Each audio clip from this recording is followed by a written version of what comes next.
मुस्लिम आरक्षण के मुद्दे पर कांग्रेस घिर गई है। कर्नाटक से लेकर संसद तक इसको लेकर घमासान मचा हुआ है। दरअसल कर्नाटक की कांग्रेस सरकार ने हाल ही में मुस्लिमों को सरकारी ठेकों में 4% आरक्षण देने का ऐलान किया। इस मुद्दे पर राज्यसभा में खूब हंगामा हुआ। बीजेपी ने कांग्रेस पर संविधान बदलने का आरोप लगाया तो सदन में कांग्रेस अध्यक्ष मल्लिकार्जुन खड़गे ने एक एक कर सब जवाब दिए।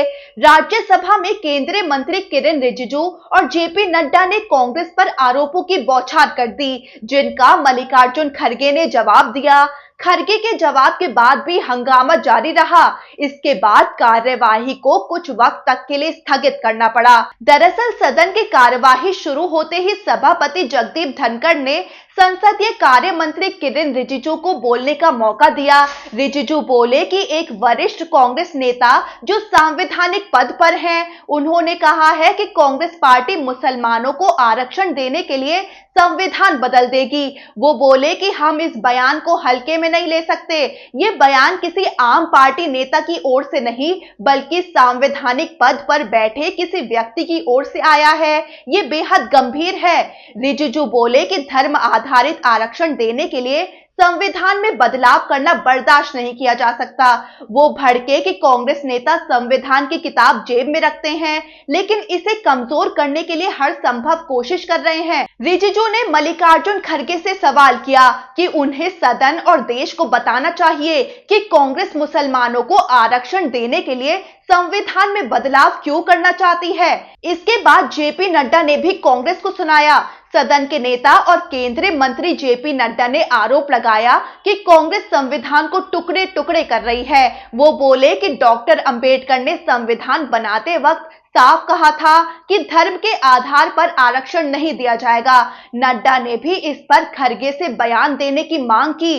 फिर मल्लिकार्जुन खड़गे खड़े हुए और एक एक कर जवाब दिए। किरेन रिजिजू और नड्डा के आरोपों के बीच मल्लिकार्जुन खड़गे बोले कि डॉक्टर अंबेडकर द्वारा दिए गए संविधान को कोई नहीं बदल सकता। हम संविधान की रक्षा करने वाले लोग हैं। खड़गे बोले कि हम ही वो लोग हैं जिन्होंने कन्याकुमारी से कश्मीर तक भारत जोड़ो यात्रा की थी, और बीजेपी वाले वो लोग हैं जो भारत तोड़ो में विश्वास करते हैं। खड़गे आगे बोलने की कोशिशें कर रहे थे, लेकिन बीजेपी सांसदों ने नारेबाजी शुरू कर दी, जिसकी वजह से बार बार उनकी बात बाधित हो गई। इसके बाद खड़गे ने बस इतना कह दिया कि कांग्रेस भारतीय संविधान की रक्षक है। दरअसल कांग्रेस की कर्नाटक सरकार ने ठेकों में मुस्लिमों को 4% आरक्षण का प्रावधान किया है। इसके खिलाफ बीजेपी विरोध जता रही थी, जो डिप्टी सीएम डीके शिव कुमार के बयान के बाद और तेज हो गया। डीके शिव कुमार ने कहा था कि ये फैसला मुस्लिमों को आरक्षण देने की ओर एक कदम है और भविष्य में मुस्लिमों को आरक्षण देने के लिए संविधान में संशोधन भी कर सकते हैं। उनके इस बयान पर बवाल बढ़ गया। वहीं बढ़ते विवाद के बीच डीके शिव कुमार ने सफाई भी दी है। वो बोले कि मैंने कभी नहीं कहा कि मैं संविधान में बदलाव करूंगा। बीजेपी बिना कारण के झूठा प्रचार फैला रही है। वो बोले कि मैं उन लोगों के खिलाफ कानूनी कार्रवाई करूंगा जिन्होंने मेरी बातों को गलत तरह से पेश किया है।